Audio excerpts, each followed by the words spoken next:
just a bloke in a bar. What is up, ladies and gentlemen? Welcome to an episode of Bloke in a Bar, brought to you by Menulog, and I'm here with the big fella, Jackie Williams. How you going, brother? I'm going good, man. Thanks for having me. Mate, speaking of Menulog, you'd love a feed. You would love a feed. Tell me, who is your favourite restaurant to use Menulog with? Mate, I'm in the Shire, so Miss Dumpling is my go-to with Menulog. Okay, what's the order usually? Is it dumplings that go all right or what? Yeah, we'll change it up if you know. It just depends what we're feeling like. Yeah, okay. Anything, as much as possible. In the Shire, there is a sushi joint that is unbelievable. You know, on that like main road, like coming past where the chicken shop used to be. You know, the big chicken shop. I forgot what it's called now. It was so good, but it actually closed down. You know Right in Cronulla? Yeah, in Cronulla. You know the protein store, the green protein store? It's got it's like green signage. Right across from there? Just across from there, there's a sushi store that is unbelievable. Yeah, right. Unbelievable. I forgot what it's called, but it's fucking unbelievable. You got to try it. You got to try it. Get back in there. Mate, how you been? Been good. Yeah. Obviously in the back end of the year, but it's been good. Really happy with being at Parramatta and looking forward to what's to come in the next couple of years for us. What's been the biggest surprise being at Parramatta? Because you were at the Sharkies for like 5-6 years or something? Yeah. I think it might have even been a little bit longer. I think it was 2017.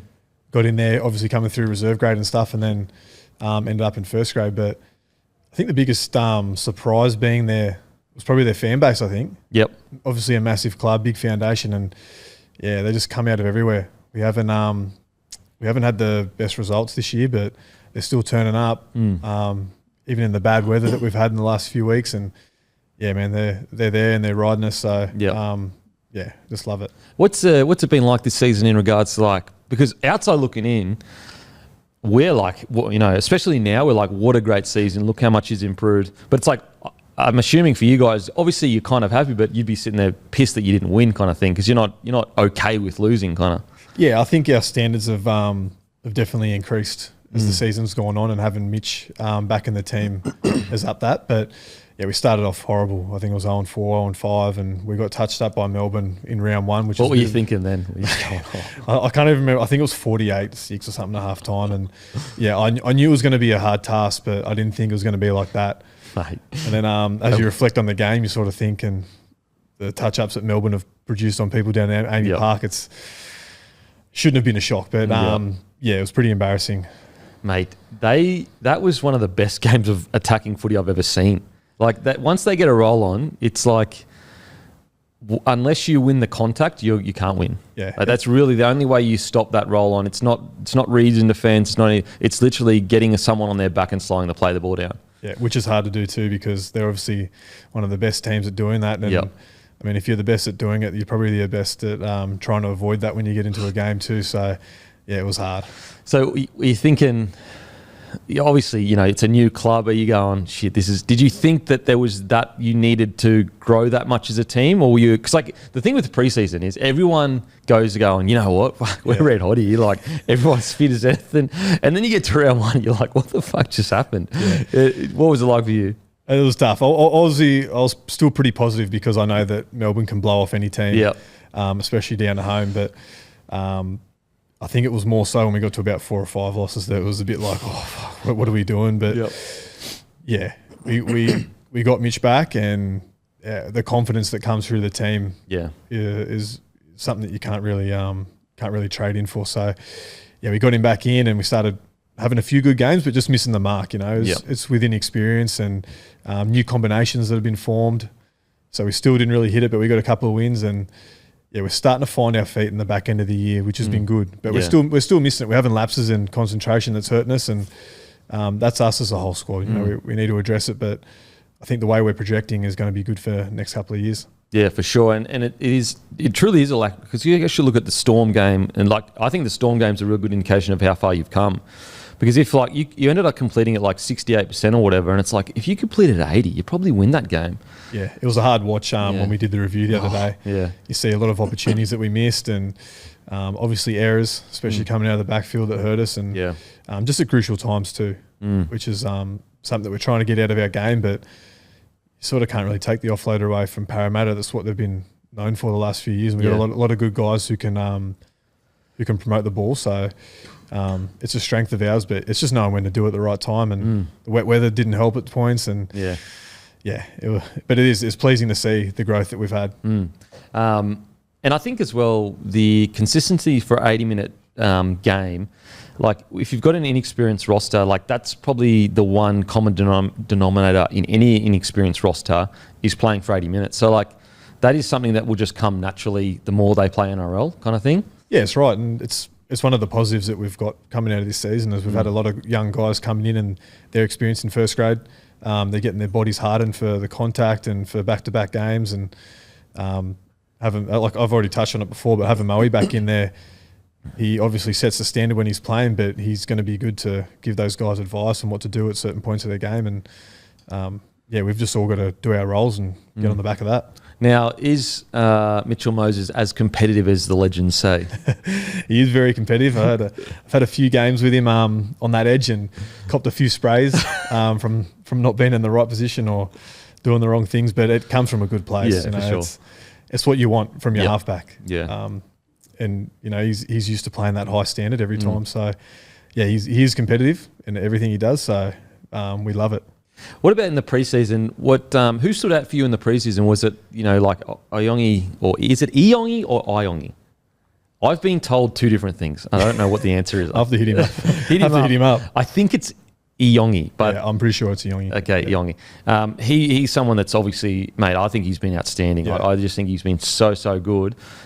Did he stand out to you in the preseason? Like who stood out to you? For sure he did. I came in and you could see how fast he moves and the skill he has. Yep. I knew that he was going to be really handy for us. I didn't think he was going to blow us out of the park like with those performances. Like he's been so safe and probably our best player, to be honest. Yeah, I would give him the best player so far this for you guys. Yeah. So it did come as a surprise, but not at the same time if you get that. But he's been massive.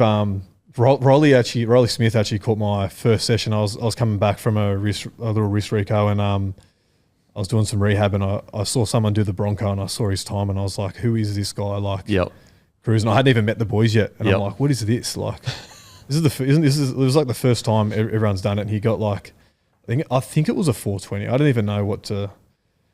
A 420 in the Bronco. Yeah, like first crack at it. And so that's finding your front every. I think it was 420. Or something like that. 420. Yeah, that makes sense. Yep, that's the 20, 40, 60 returns time 20, 5. The 1.2K. Yep. Yeah. Okay, 420 off the bat, first up. Like, I was like, who is this guy? That's quick. And then like he obviously earned his way into the team just by his hard training first, and then put some good performances in the trial games. I wonder what is it the All Black player that has the record, like 401? I think it was Bowden Barrett. Yeah, I think it's Bowden Barrett or whatever. Yeah, I want to know someone that's broken the 4. And he's pretty like heavy, isn't he? I think he's tall. He's tall. But yeah, like I think that's the record. I know some of the Cowboys like did and got like a 4, like low 4s or whatever. Yeah. The first bloke to break the 4-minute though, that's going to be hectic. That's crazy. Fucking crazy. Yeah, it'd be interesting to see if a rugby league player can do it because. Too much muscle mass. Yeah, that's right. I feel like someone who doesn't have to get in the weight room, doesn't have to do contact, will probably get it. But or like some guy out of high school that's got not much, like skinny, when you're younger and you got no muscle mass on you. So Riley Smith came out a ripping and a tearing. What about? I think he might even got lower than that the second time too. I'm pretty sure. Really? I'm pretty sure he dusted it by like 5 seconds or something. Wow. I'll never forget. I've said this story a few times, so apologies to the audience. But so Darren Lockyer would have been in his like 15th season. So we're talking like. Already the GOAT, done everything, every reason to like wait until January to come back. He came back in December, and you know how December is like, that's actually when you peak. You actually fall off a little bit in January, or at least that's what it was like when I was coming through, where you just were so fit by December and then you would just drop a little bit.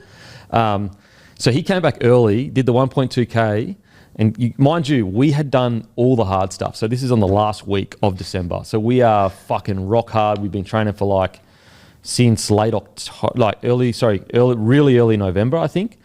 Got the second fastest time, like a 4:35 or something like that. What was he 30? Did you say how old was he? 35? He would have been 30, probably 30. Yeah, man. Like that's crazy. Especially coming from him, you don't need to do much more, do you? Mate, mental. Like to come back like that just shows you why he was so great. But yeah, the 1.2, it's mate, geez, you can. I remember when we first started doing the 1 point, because back in the day it used to just be heaps of hundreds. I don't know if you did. You used to do I've done that when I was a junior. Yeah, okay, yeah. It used to be, I think they called it MAS or whatever, and it was literally like, all right, you've got 40, 100 meters on a time turnaround of like, I don't know, 50 seconds or whatever it was. And mate, because there was like not really that much science about it, people were just like throwing up everywhere. There'd be blokes that couldn't even run. They'd be walking. Yeah. And basically the way fitness would work, at least in first grade, was we just run you until you drop. Yeah. Whereas like obviously you don't do that now. But okay, so Riley Smith. Anyone else that impressed you in the preseason? To be fair, like all of our young guys have, like Sam Tuivasa. He was he's only young too, and he's a big boy, and he's a front row off the bench at the moment. Yep.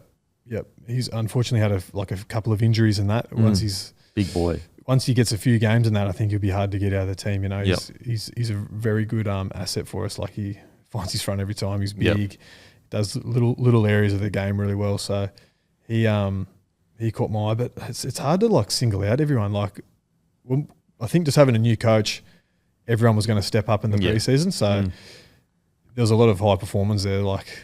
And it was pretty competitive too. We had awards in the preseason and stuff that were handed out each week, and everyone was pretty keen to get that. So who won the most awards? Do you remember?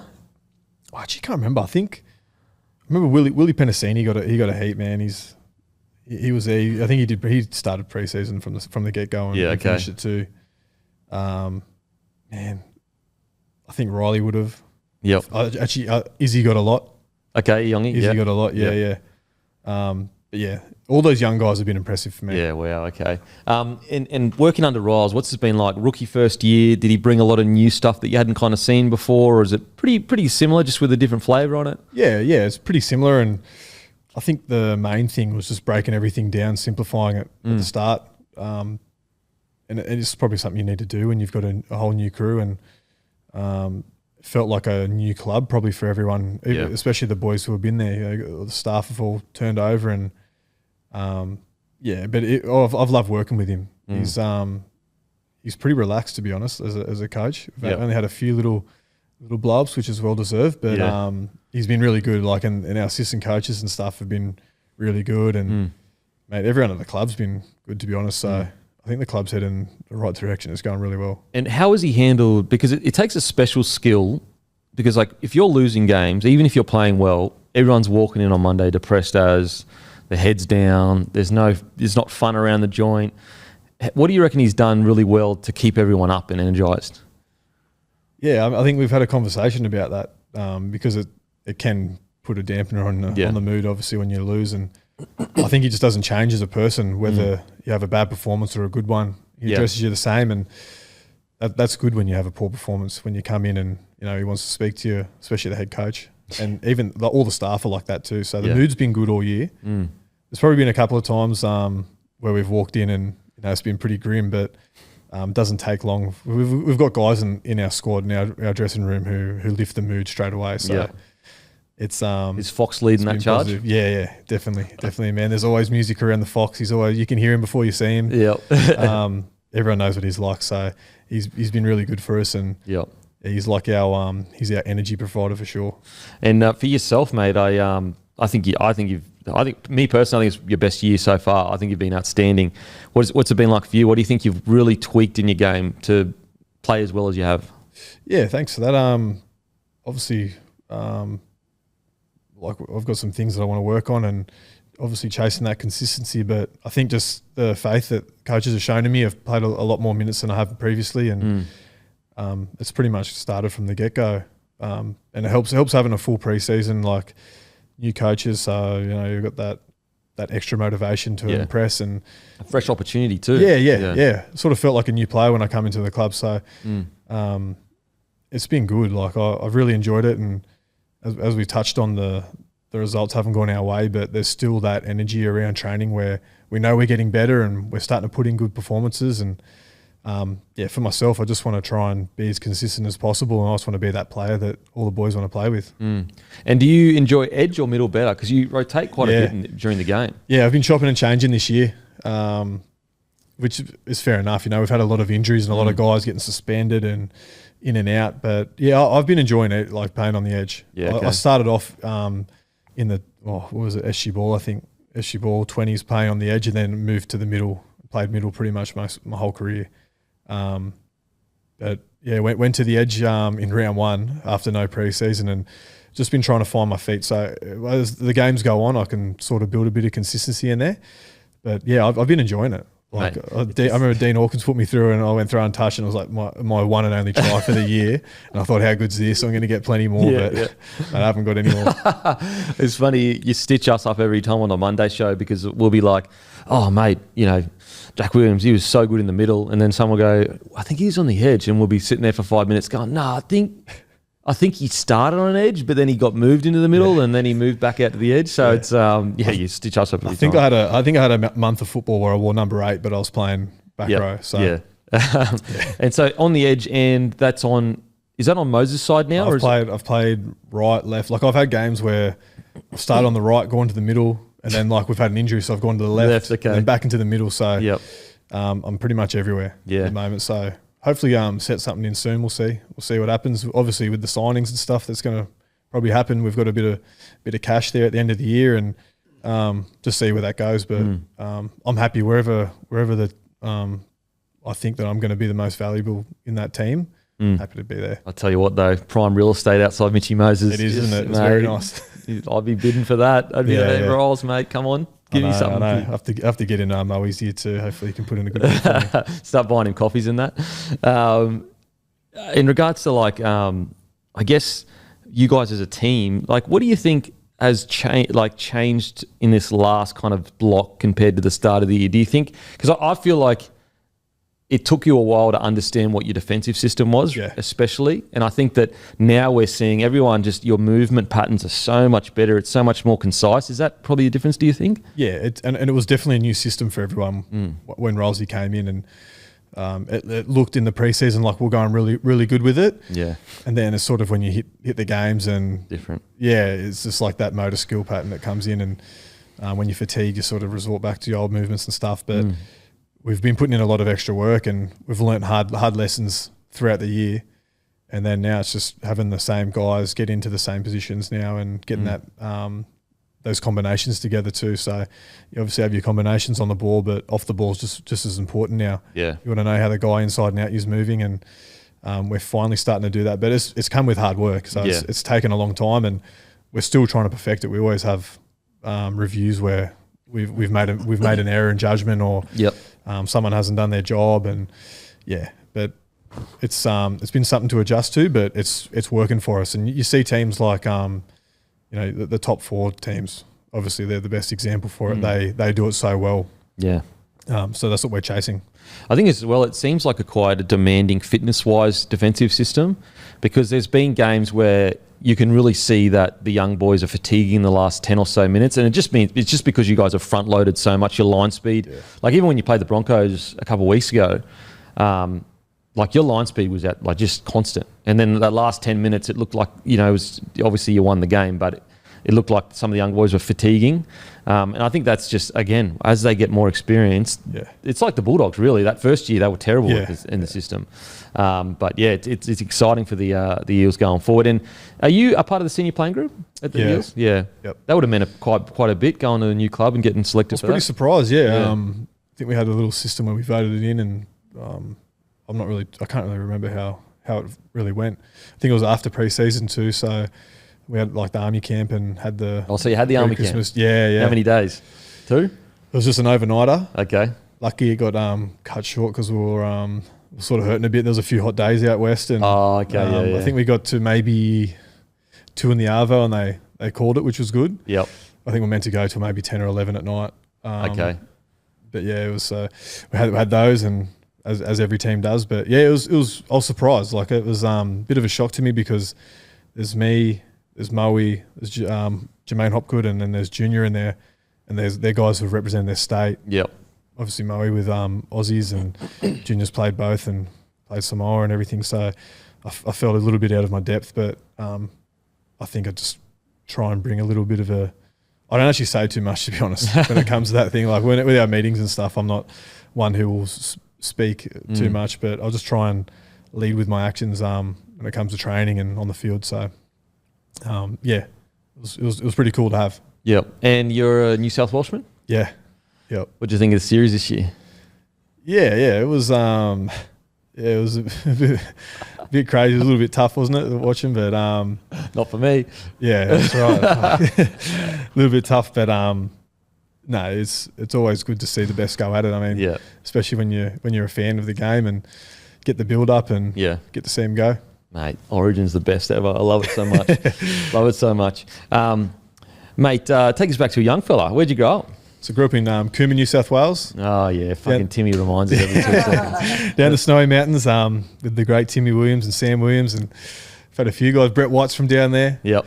So, good little childhood growing up in the country. And, I mean, I was in town, but I say I'm in the country. And, it was just good, man. You're like sort of free roam around there. And what's the population of Cooma back then, do you reckon? I think it was about 6,000 or 7,000. It says 8,000 on the board when you cruise through. It was 8,000 or something, but I don't think there's that many people there. Wow. It's quite a spread out town, but though. Yeah.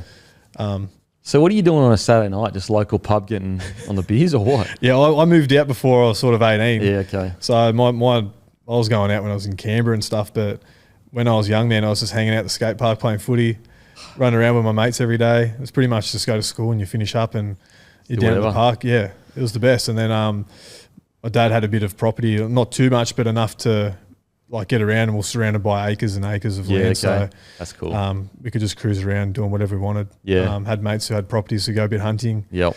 Ride bikes, man. It was good. Now that I think about it, living up here, I'm like, man, that childhood was best unreal. ever. Yeah. Yeah. It's funny because I like we grew up.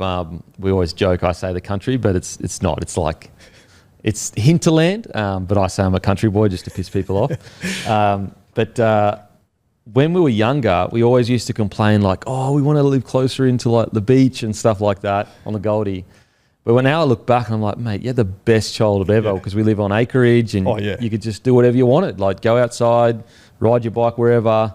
And as a kid, now seeing my kids growing up, like, you know, with the small backyard they've got, I'm like, man, if only you could have that sick backyard where you could do whatever you want kind of thing. Okay, so growing up, was it always footy for you? Was it any sport? Was it? Yeah, sort of tried to play a bit of everything. You know, it was rugby league. I didn't really do any soccer or AFL or anything, and then a bit of skiing, snowboarding with school, water skiing and that sort of thing. But yeah, man, anything that my mates were doing, I just wanted to do that. Yeah, that was the main thing. Did you go right at school?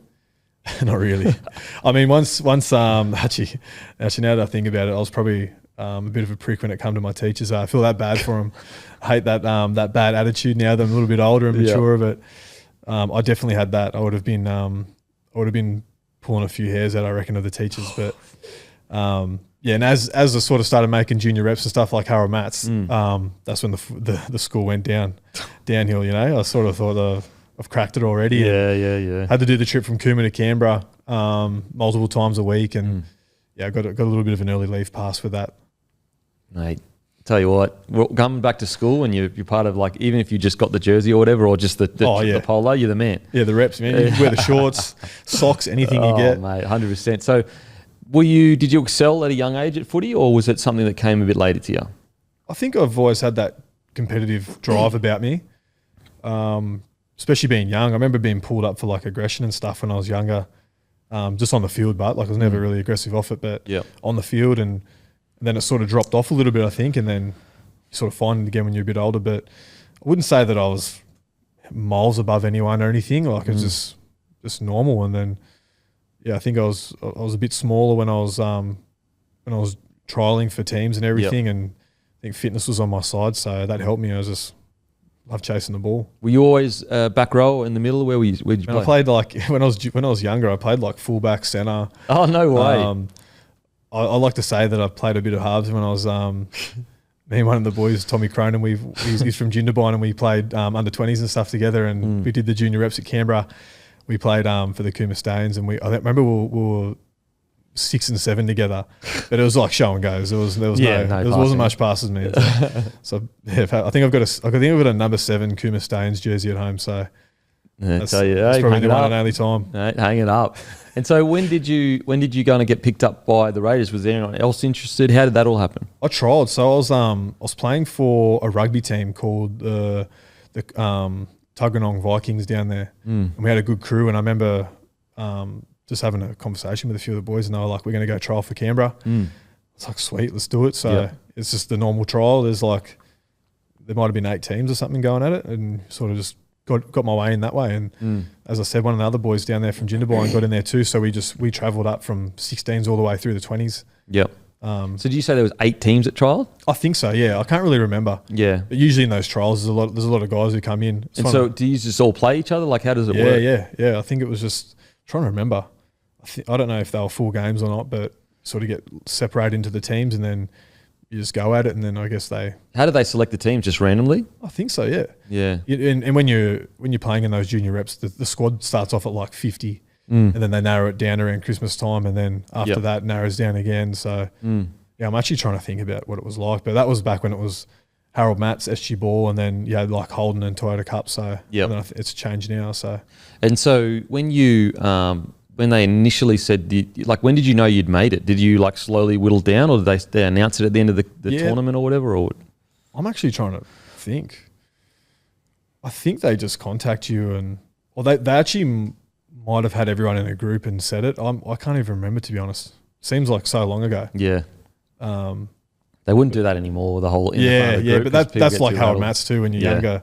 I think, and then once you're sort of in there now, like once you sort of got into the team, then you move into the next year sort of automatically. And I think I don't think you were trialing the next year, but did all the junior reps for Canberra. Wow. Okay. So do you remember at all like the feeling when you first got down there, or like just like far out on with the Raiders in some capacity kind of thing? Yeah, I think it was pretty cool when I was doing that junior stuff. I thought I was the man when I started playing 20s because, as we mentioned, like Toyota Cup, Holden Cup, you're on TV. Yeah. And I was still in school at the time as well, so I'd finished SG Ball and we had a heap of injuries, and I got to have a crack and remember like having conversations with teachers and stuff, like they watch the game on the weekend because you'd follow first grade around. Yeah. And I remember, I think we all had pretty big heads around then, but yeah, that's what happens when you're a teenager and you're on TV. On TV, mate, absolutely. And I couldn't imagine how the teenage boys are going who are playing first grade and killing it too. Like, man, it must be another level. Yeah, absolutely. Like the under-20s comp, it's such a good concept, but I just wonder whether is it healthy that many young kids getting the jersey, getting the pressure of being on TV, but also the ego and everything. I wonder whether it's better to kind of do your apprenticeship away from the bright lights and then slowly introduce you. For sure. I think I like that because we got looked after pretty well, especially the last couple of years before they changed it. And I feel like you want to earn your spot into a first grade dressing room, and you want to earn your locker. You want to earn to even park in the same car park as those sort of guys. I think that's probably the way they've got it at the moment is probably better. Because when you travel, you would have been like staying in nice hotels, getting feeds all done for you. Like we followed first grade everywhere. Yeah, wow. Like we did stay at the same hotels, did the same thing as them. Travelled. Like I remember going to New Zealand. We travel the day before captain's run, and then you do your captain's run over there. Like it was just it was next level. Oh, yeah. And so you're still at school at this stage. Yeah. The first year I did under 20s. I was in year 12. So. Oh, yeah. Yeah. That would have been weird. Oh, Jack's gone again. Yeah, he's got a game. I used to finish school at like 12 o'clock. And then on a Friday. Go to train like just every day pretty much. Oh, wow. We train maybe 3 or 4 times in the week, and then if we played on a Friday, then I obviously wasn't there. So yeah, wow, far out. That's crazy. Like it worked out. Yeah, I know. Would have been in trouble. Yeah. So you made the first year at school. Second year, when did you kind of, I guess, start to realise, oh wow, I'm actually progressing here, and there's a chance to get into the top squad? I actually never thought about it that way, to be honest. Really? Yeah, I didn't think about that. I just felt like those guys are just miles away still. Yeah. That's just me personally, but it feels like that. It feels like it's a whole other world. Oh, yeah. And I was fortunate enough, I don't think it was in my second year, but in my third year, I did a pre-season with Canberra before Christmas, and then got a trial game in there. And yeah, that's just like, I was way out of my depth. I was in the centres there, and the freaks that they had in there, I was like, man, I don't even know what I'm doing here. Yeah. But I was just making up numbers. Obviously, you need guys to train against, and I was fortunate enough to get a trial game in there. But yeah, even moving to Cronulla, like they just won the comp, and I still didn't think I deserved to be there. And it wasn't until the year that I debuted, and I started playing a little bit better and started taking football a bit more serious, where I was like, okay, this is actually achievable now. Yeah, okay. And so at Canberra, what year was it? Did you ever get like a contract with the first grade squad at all, or did you get plucked from the Sharkies to the Raiders to the Sharkies in Rezzies? Yeah, so I finished the under-20s season in 2016. Yep. And I was doing my carpentry apprenticeship at the time, and I remember I had a horrible season. Like I don't even know why Sharks picked me up and thinking about it. Like, and I was working, but I was enjoying my work.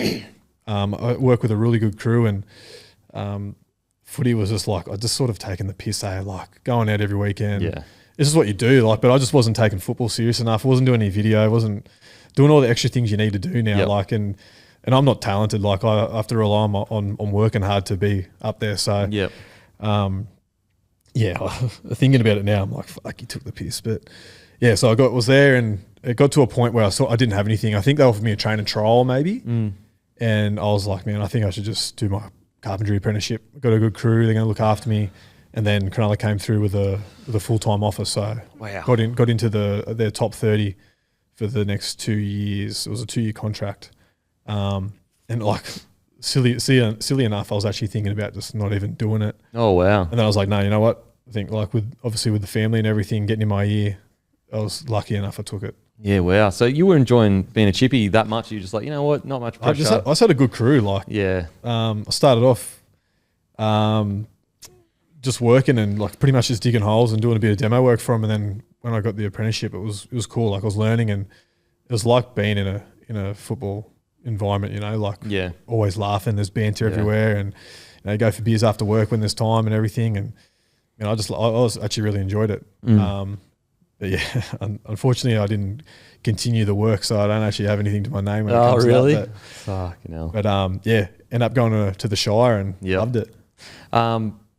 It's crazy how I look back as well, and like going out every weekend, it's just like it is the worst thing you could do as a rugby league player. Like drinking till you're drunk after a game is just like, and look, I get it every now and then, but man, if we knew what we know now, like I wouldn't touch it. And I actually, early in my career, I didn't actually touch much alcohol. I drank every now and then. But obviously you get caught up in the boys all want to go out and they want to bond or whatever. You don't want to miss out on that, eh? Yeah, no, you don't want to miss out on that. And like, you know, maybe I would have regretted if I had missed out on those good times. But, mate, there can't be anything worse for you when it comes to recovery. Yeah, when you speak to your head of performances and stuff around the clubs now, their heads are falling off when there's like a long turnaround or when there's time for us to have a drink and stuff. And it's obviously not as popular as before, the drinking culture and stuff. Like, everyone's keen on the socialising, but it's not as big when you hear the stories from what the guys like back in the day. So it's probably a little bit more advanced now with your research and all that stuff around it. And how often do you reckon you boys genuinely charge as a team, or at least as a big group? We've had a few. But it's just been like when we've had a long turnaround and when the opportunity comes up. Like we had a good one last week, and we went out for a good feed and had a few drinks and stuff, got together, but it's just like a bonding session, to be honest. Like sort of get together and you just let your hair down and you're away from football. So it's different. Like, cause we're with each other every day, but you're not with each other in that outside setting. Yeah.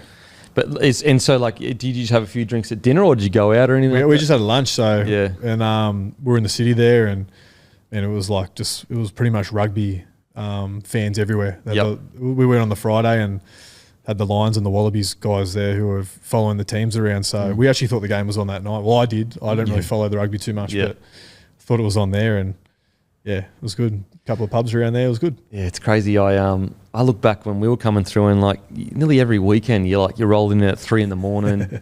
Like we were the halfway house for everyone because we were the young boys. It's just like, fuck, just looking back, craziness. Good times though. Good times. Yeah. Okay, so you get picked up by Sharkies. Is this when you reckon you're fully locked in, or did it take a while for you to fully? Nah, it still took me a bit. Like I was still a young guy, and as you speak about the halfway house, we had a couple of boys had one of those who I was close mates with, and actually Jimmy Jolliffe, he had the halfway house there in Cronulla. Give him a little, throw his name out there. He had one of the best spots. He was right in the middle, and everyone would go there for drinks. So that was like our spot, and I sort of the same thing. it's taking the piss a little bit. And Yep.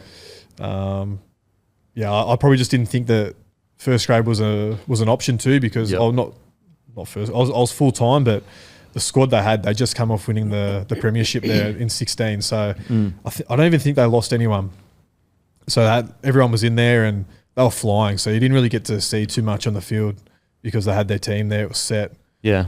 But yeah, it wasn't until 18 where I sort of locked in. I changed from the edge because we had I remember there was Luke Lewis, there was Wade Graham, Jason Bakura, Kurt Capel. There was all these back rows in there, and I was like, man, I was like, even Britt Nakora was in there doing preseason too, and he's gone. So I was seeing nothing there as well.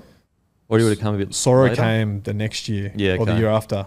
But yeah, then he was in there too. Like we had so many back rows, like the depth of back rows was crazy. So remember we're doing a recovery session or something after a field session, and Jim Dimmick pulled me aside and was like, man, I reckon you should jump in the middle, start doing a few reps and everything in there. And I did. And then that year, like that 18 year, started actually playing a few games. So it was good. And then, I finally got the call up from injury. So yep. Yeah, it was good to get in there. Remember that call up? Were you playing good footy in Resi's? I wasn't playing too bad. Like it was the first year I've jumped in the middle, and I think I was just working hard. I wasn't doing anything too crazy. Had a little bit of leg speed, and I was playing decent minutes. But we had a good team in there as well. But I'd been 18th man maybe 4 or 5 times, and I remember sitting behind the bench. I warmed up, sat behind the bench, watching the game, and we're playing against the Dragons, and we had 4 injuries to our forward pack. Yeah. And I remember sitting there, my phone just buzzing. I didn't think about it at the time, it was just going off. And then I remember looking at it after, and I was like, shit, that's actually probably could be true. Yep. And then, come in the next week, and the spot's up there for us. So. What's that feeling like when was Flano there, or was it it was under Flano. Yeah. What was that like? What did he say to you? Do you remember? I remember just walking, I was walking to the gym. I think he was coming back from it because their offices are over there.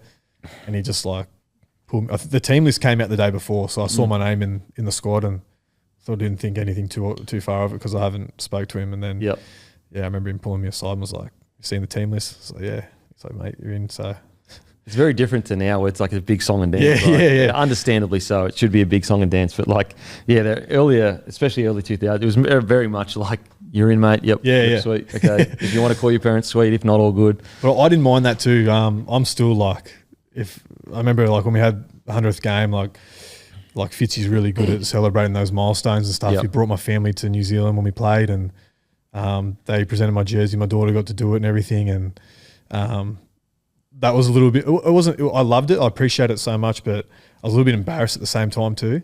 So I'm glad there wasn't a big spectacle or anything made about the debut. Yeah, and it was cool. I got to play against Canberra as well, which is who I loved watching when I was a junior, and I idled those guys who I played against there too, and we got a win. So it was very memorable for me. What's the main thing that you remember from that game? Any funny stories or? Man, I remember. I think it was C.S. Oliola or Shannon. I remember getting smacked across the chin in my first or second carry, and I was like, "Fuck, okay, this is these guys are just different." And it was just getting hit by rocks. They were all solid. They had a big pack then too. I just remember, it was physically pretty tough. But then it was sort of in a bit of awe, to be honest. After, wow. It's just that debut, you just trained so hard for it. Yeah. The pre-seasons, all the sacrifice. Is there anything you remember from the pre-season? Because you rolled into a premiership winning side. Is there anything you remember from the pre-season where you were like, that's why these guys won the premiership last year or anything like that? Not really. I was probably still in a bit I can't believe I'm training with these guys. Yep. So it was a bit of a blur for me. But when you look at the experience they had in that team, you're like, fuck, there's not much. Yeah. It was pretty much a rep team assembled. Yeah, pretty much. And I don't think they needed to do too much. Edges of Wade Graham and Luke Lewis. And you had Val and Jack Bird. They were killing it too. Yep. They were young, and and their whole team was just stacked. So there's nothing that jumps out at me. James Maloney was there. James Maloney was there that year. Is he as much of a pest as the people say? I remember the stories about the gym, him doing jumping around, just not doing a thing. But like when there's guys like that, you don't need to do anything. Like he just goes out and just lets his footy do the talking. Yeah. Sorry, I just that is like so foreign to me. The idea of like just not doing gym and going, nah, I'm good enough to be able to not do that. I'd be wigging out. Yeah, I remember seeing it. Like even some of the older boys like not having a crack. But I realise now it's like you need to look after your body. Like you're not weightlifters. Like I used to go in there and like it was max out everything. Every time. Like I loved it. And then now I'm sort of at the back end. I'm like, fuck, man, I need to do everything I can to just for me to feel good. To get on there. It's like it's funny. I do feel like there was a period where there was too much focus on size and muscle mass. Like I remember at the Broncos, like every session was like balls to the wall. Like we had Dan Baker, who was a trainer. He's yelling in your ear, like you're sweating out. Like everything is like fucking aggressive, psycho. Turn the music off. We're going fucking hard. Whereas I think that like because the game is maybe because it's sped up quite a bit. I just obviously you need power and explosiveness, but I think that it's actually maybe like body and weight balance is probably better to a degree rather than pure just power in certain positions kind of thing. Yeah, and I think it's probably got to a point where it's like specific in your position too. Like outside backs and everything, they're going to train different to the forwards. And so on, like your halves and even your nines and stuff. Like everyone's got different body shapes, and I think the good trainers they find that balance and find different areas to train those different positions. So, but yeah, I mean, you think about it now. At the end of the day, you're a footballer, but those gym sessions and the training that you do, it's to build resilience so you don't get injured during the year. Yeah, absolutely. So, who impressed you the most at the Sharkies? Oh, you mean okay? As like a player or like as a trainer or both? Man, I think two guys that come to my mind. They're just complete nutcases when it comes to training. Is obviously Dale Finucane. You've probably heard all the stories about him, and Cam. Cam's probably not as skits when it comes to training. Like he doesn't black out. He's got a bit of awareness about him, but he just goes hard. Like you know what he's going to get. You know what you're going to get from Cam. He's one of those guys that you just like. You love playing with. He leads everything. He's the best. But Dale, man, like he's the same. But it's like he crosses a line, or it's like he hears there's some sort of competition, and he just blacks out and doesn't care about anything around him. But it's the best. He's the same thing. You know what you're going to get from him. Like that, he's ripping your head off in wrestle sessions. He's doing weight. He's like when I was talking about doing weights and then when you get a bit older and you look after yourself, he's not doing that's that. Not him. Like Dale's probably still ripping in right now. I wouldn't be surprised. What's he's up to? Does anyone know? Is he working with any footy clubs or anything? He's doing a bit of work with Cronulla, I know, and then he did the juniors for under 19s Blues. Yep. Yeah. Wow. Okay. And then I'm not too sure. But then he used to like run between things. Like it's just crazy for me. Yeah. I think I heard Brandon Smith talking about it. Like he, you'd see him go into an area and like, just say we had to be from lunch to a meeting. Like Dale would run there, and you're like, mate, we've got like 5 minutes. Like, what are you doing? He's like, you just run. Like, what? He's one of those guys. Like, okay. Wow.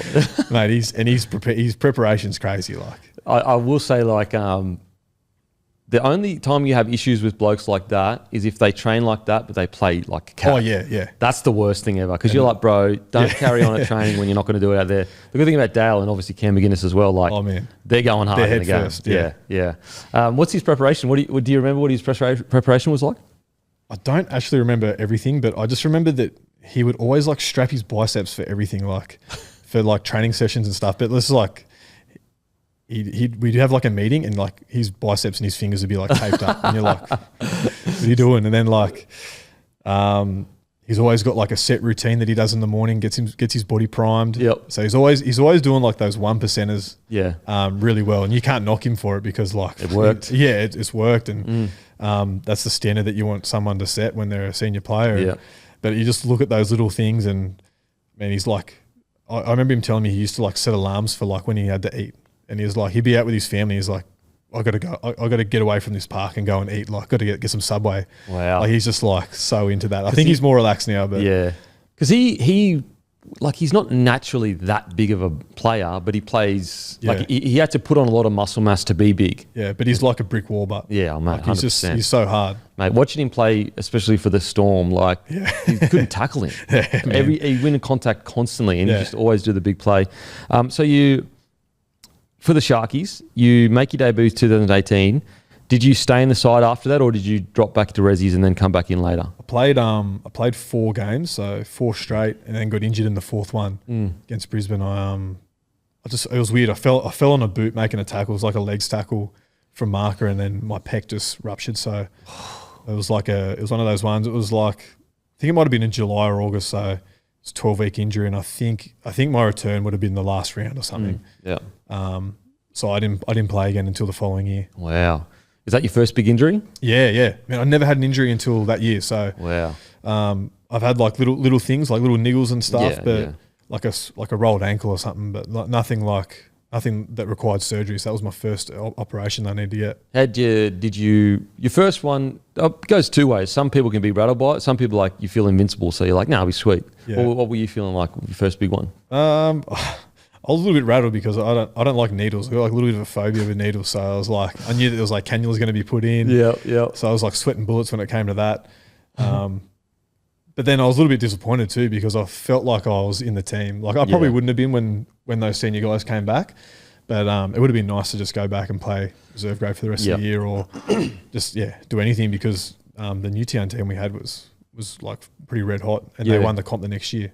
And did you play in that grand final the next year? No. Were you playing first grade? Yeah, I think I played majority of the season in first grade in 19. So yeah, okay. And so I'm assuming probably the start of 19 they offered you a longer term deal. Yeah, I think it was. I got offered one in 2018 when I got injured. Yeah, okay. Another 2-year extension, which is cool. Yeah, like, get you off that bottom salary and a little bit more cash, and it's the best feeling. Something you can actually live on. Yeah. I remember. Yeah, it was still pretty tight, but like it was good. Like, you get out of that bottom part, and then it was just the security too. Like, felt like I earned it after sort of switching on a bit. Yep. And so the second year, do you reckon your preseason you were locked even more in, and that's why it worked for you the second year, and you were essentially full time? Yeah, I think so. Yeah, like and then just watching guys like Gal and everything train, like that's what Gal's known for. He's got a reputation for training hard, and we need to know, does Gal charge his mates $10 to come over us? Man, I've heard it too many times, but I actually don't know. We had a drink up at his place, and one of the years, and I actually can't remember him charging anyone. Man, I don't know. Could you imagine if he stood out the front of his house, had one of those pay pass things, and was mate, $10 please? That would be hilarious.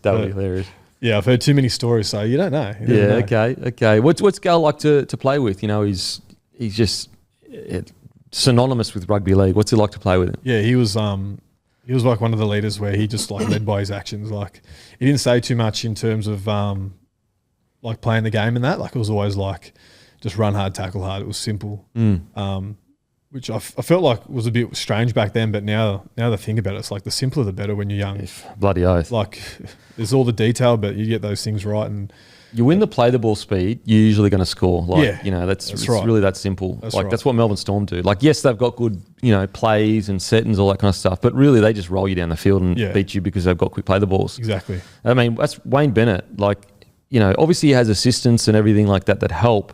But he's not an X's and O's, guys. He's literally keep it simple, win the contact, right. be fit. Yeah. Okay, so that year when you started playing full time, like, you're sitting there going, mate, I can't believe that this is happening. Like, yeah. That year I was pretty shocked, and then the injury obviously put a halt to it. But I was more keen watching the game and everything after that. And was this the year when John Morris came in? Or was it the year before? That was 19. So yeah, I've been through some coaches at the old Sharkies. We had Flanner, and then obviously everything came out in the 19 season leading up, and then John Morris come in. So Bomber was our assistant coach, and then he got appointed the role too. So it would have been a tough spot to come into, man. Like you've probably got people offside, and I don't even know how it would have been like, but then we're like midway through pre-season and that happens, and yeah, so you're sort of picking up the pieces and getting everyone on side for it. Yep. And then like I think it was a season or maybe a season a little bit, and then he got moved on and Josh Hannay come in for us, and then Fitzy. So I had like four of my time there. But yeah, it's obviously tough when you're an interim coach and you're going to come in and they expect big things from you. What was Flano like as a coach? He was good. He was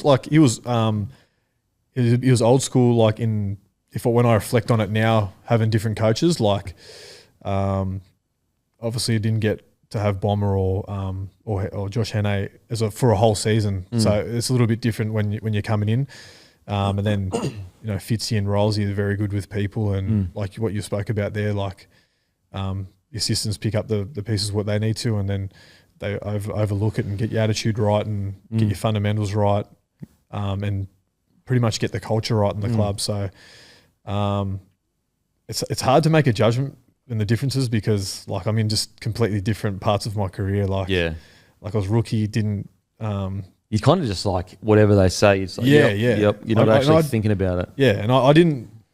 I always think about it. Like I didn't really live and breathe football when I was younger until the last few years. Like where I love watching every game and I love tuning in each session. Like it's completely different to what I used to be when I was younger.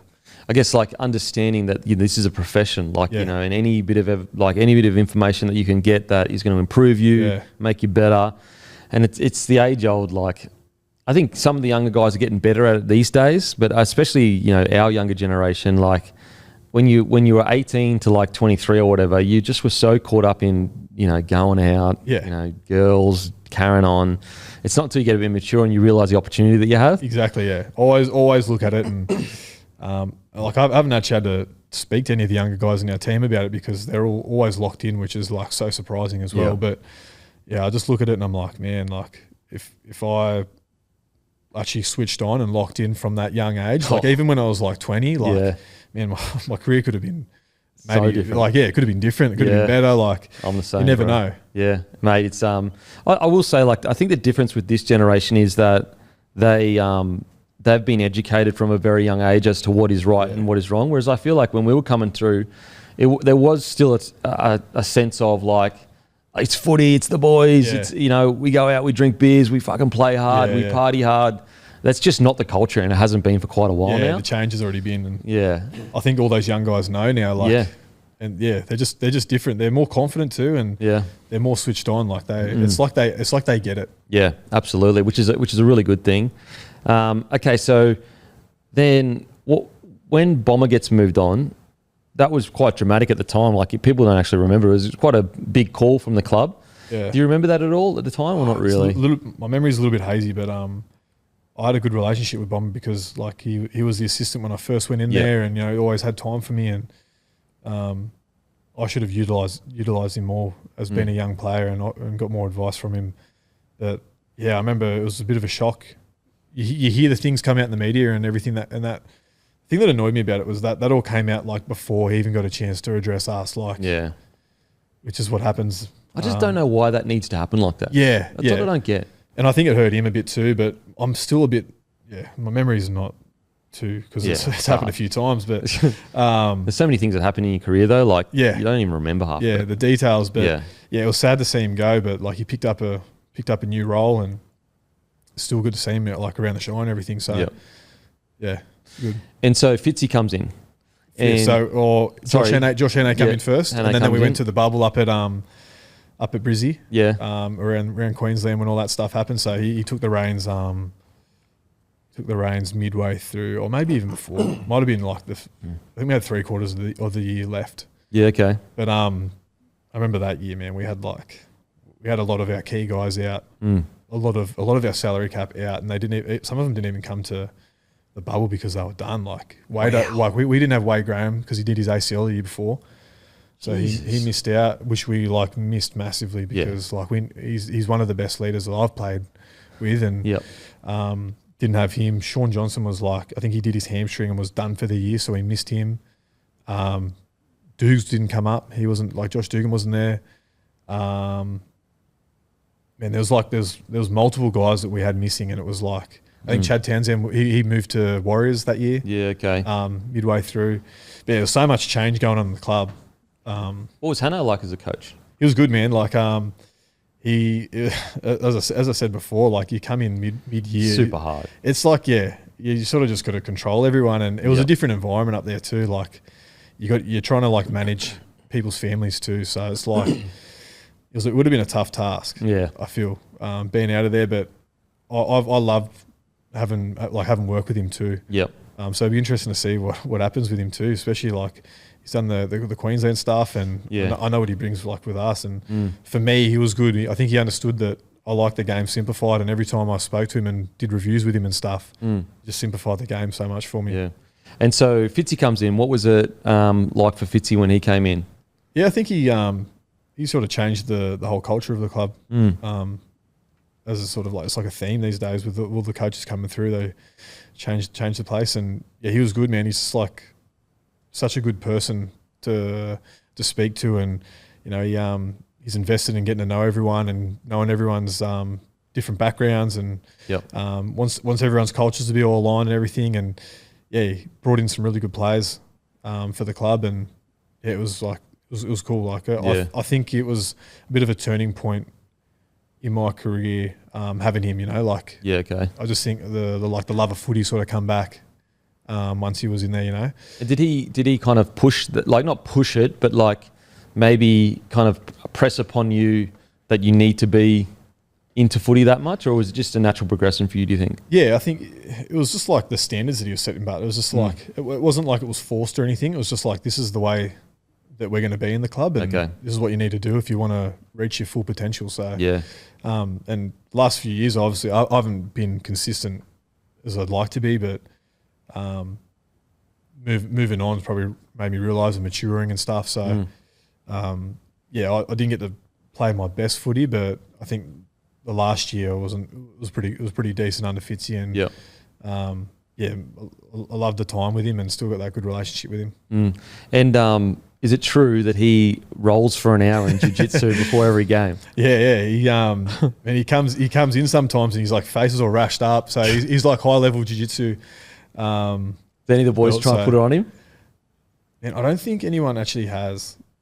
He's so long too. He's a big tall fella. And I think we sort of understand that if we tried, like he'd get you pretty quick, I think. I would love the boys to get on the beers and just go, come on, Fitzy, let's have a go. Let's have a roll, mate. I know. I think we're actually a bit scared. Like as I said, he's high level in it, and he runs majority of the wrestle there. So really? Okay, interesting. But he's like, I wouldn't want to get tangled up with him, man. He's got those long levers, and he's strong as shit. He's clearly an athlete. Yeah, but like he just played with us. Like you've probably rolled before. It's like, mate, we actually just, when I was playing, it was pretty much pure wrestle. Yeah, was it? There was no real, like, the wrestling coach would teach us a little bit of like jiu-jitsu to a degree, like, you know, just underhooks and, you know, just all that kind of stuff. But there wasn't really jiu-jitsu. Yeah. It was more wrestling. But I've always been a bit intrigued in like what it would be like to go and do a bit of jiu-jitsu. It'd be something I'd want to do like post-football. Like it's obviously hard doing it while you're playing, but I remember I went in there, one of the off-season, might have been last off-season, one before,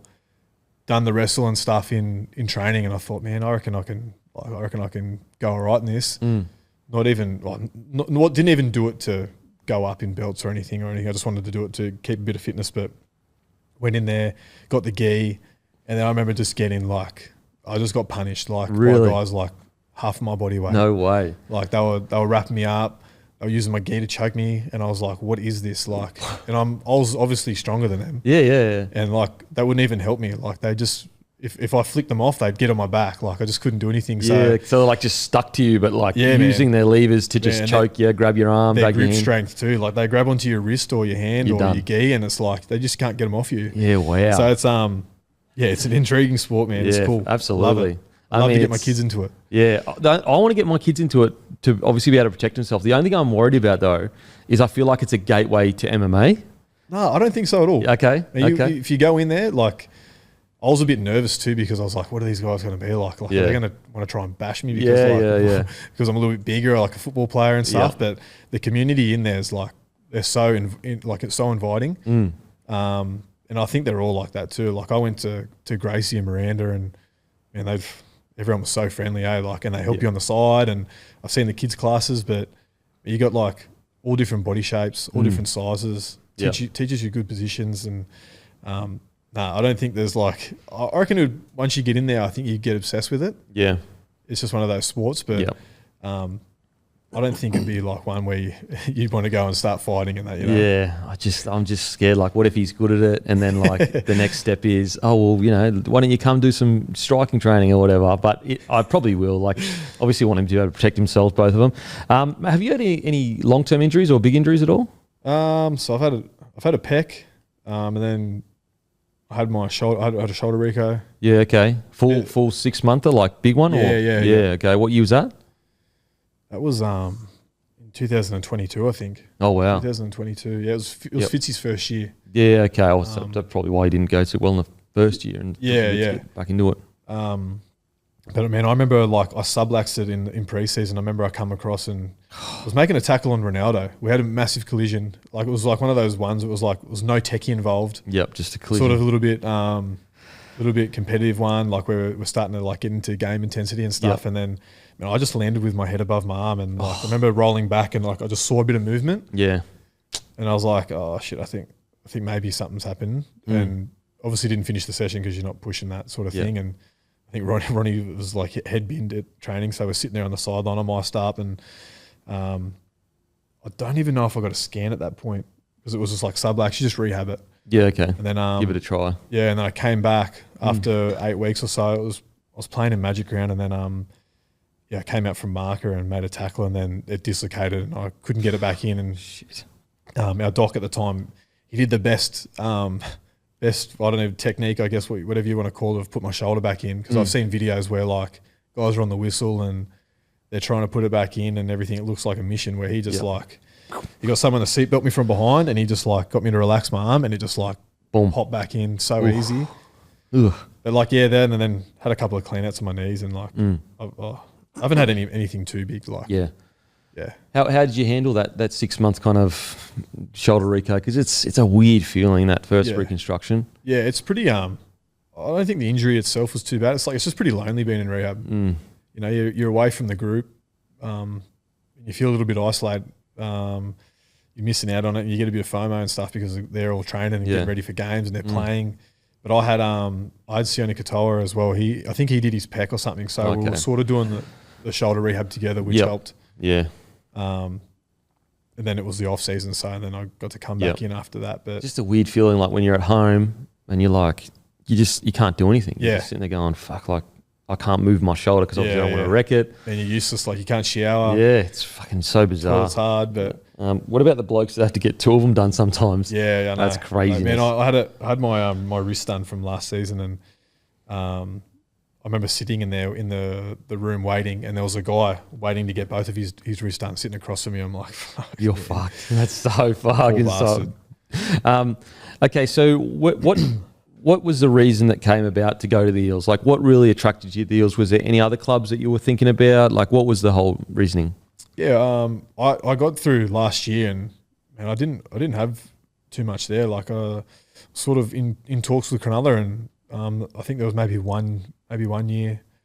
To be honest, I was getting pretty nervous. Like, it was like proper back end of the year. Like, I think I was like around this time of the year.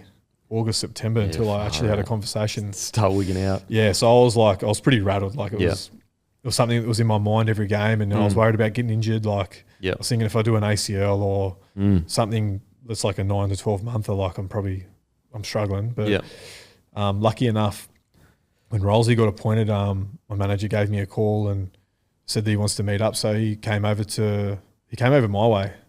We met up at a cafe, and he just put me on side straight away. You know, he was I think he was so polite, and the way that he was,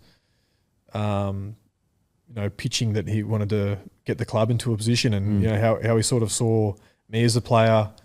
It was just like inviting for me. So I remember leaving that, and I was so happy. And I said to my manager, I was like, man, just get it done. Like I didn't even think I had any other interests. I'm not too sure, but I was like, just get this done, and lucky enough they offered me 3 years, and there would have been some kind of interest. Like you'd played 100 games, 124 by that stage. Yeah, I'm not too sure. Yeah, I actually don't know. But once I had the meeting with Rolsey, and you just knew. Yeah, I think that him coming out to me too, that's impressive, and it means more than you probably think. Hey, yeah, absolutely. It wasn't until I got home and I'm like, this guy just travelled like over 100 k's to come and sit down, have a chat. So I think as well, like sometimes players just need a coach to go, I want you. Yeah. Like, you are a guy that I want in my side, that I want to play every single week. Yeah. And that means more than like money, really. Yeah. Like, they could pay you 500K, but if they're treating you like they don't want you, but if they pay you, I don't know, 200K, but they're like, mate, you're in every week, you're an important person to me, you fucking play for them. It's pretty much like what he said. Like it was more the attributes, and then he said like, there's no, like, I'm not going to cement a spot for you, but like if you work hard and you portray what I think that you can do as a player, then you're going to be in the team. So, it was just, I was pretty wrapped with it, to be honest. Yeah. And then I went back and had the discussion with my wife, and we thought it was a good fit. Yeah, 3 years too. That's got to help. Yeah, I know. 3 years helps. Mate, how very good. much so. And then, so I've always played against Parramatta, and like they've always been tough. Hey, like, and it wasn't too long ago they were in the grand final, and the players that they already had there. So I was like, I was keen. What's it been like pairing up with Big Junes? Man, I love it, eh? Yeah, he's a legend. I was so intimidated when I went there because I'm like, this guy looks scary. Yeah, he couldn't be nicer. Yeah, he's one of the best guys I've met, like playing over my career, and he's tough too. He's one of the guys, one of the only players, or not one of the only players. I've played with a few players who are leaders, and they're the players that you want to play with, and he's definitely one of them, man. Like to do what he's done in the game too, and he's been playing massive minutes for us. Yeah, and he lays the platform for us, and he always turns up for trainings, which he doesn't need to as well. Like I'm sure if he wanted to get looked after, he could. Yeah, he could easy for sure. But he's like he doesn't miss a beat, eh? And then like he's so good for our young guys too, and especially the the young boys, like young older boys, like connects with them so well. So it's been so good having him, and obviously you mentioned Moe, he's been unreal. Like with Junes, it's like it. He can connect with the Polynesian boys because like he's wasn't a perfect ride for Junior. Yeah, Polo. Like it was initially he had to move to the Canberra, he had to come back. Mate, to see how far he's come as a person is just like, it's amazing. It actually like so impressive that he's managed to do that. Yeah, like I forgot all that stuff that happened until I had a chat with him. Yeah. I'm like, man, I actually forgot all that happened because he's been so good. Yeah, you speak to him now and you're like, fuck, man, like he's like one of the best blokes you'll meet. Yeah, but he's like obviously you're young and you do things you regret, and but he's obviously learned from it. And, yeah, absolutely, mate. I ask all the boys this: favorite rapper of all time. Favorite rapper? Yeah, if you're a rap man. I like Gunner. Gunner? Yeah. Okay. Yeah. Okay. Is he a snitch or what? Nah. Mate, I'm not even involved in it, so it doesn't worry me. Don't worry. Just put out good music. I will say he has defied the, like a lot of people thought, because he, I guess, kind of snitched on Young Thug, like that he would crash and burn. He's actually gotten better. Yeah, I know, man. His career's like projected. So, and I reckon his music now is better than Young Thug's. Not obviously his catalogue, but I just think he's going on a better trajectory right now than Young Thug is. Yeah, he's going to another level. So, but with that, it's I don't even know. I remember trying to catch up with it, and you never know. It's always probably speculation and stuff. But favorite movie of all time. Favorite movie? That's a tough one, hey. There's a lot of good ones. I'm gonna have to say, I watch this every year, probably twice a year. It's Gladiator. Mate, it's the first one. It's the best. The second one's terrible. Did you watch the second one? Yeah, I've watched the second one. I probably won't watch it again. But Gladiator, I'll watch it like if I'm going on a flight, or if I've got like time to watch something and I don't know what to watch, I'll just chuck that on. Yeah, mate. It's the GOAT. It's the GOAT. Like, it doesn't get much better than that. Yeah. And then there's the Fast and the Furious ones, the early ones. The early ones. I like, my favourite Fast and Furious is Tokyo Drift. Yeah, it is good. It's sick. That's the best by far, in my opinion. Mate, thank you so much for joining us. Really do appreciate it. Really intriguing journey, mate. Really appreciate it. Thank you.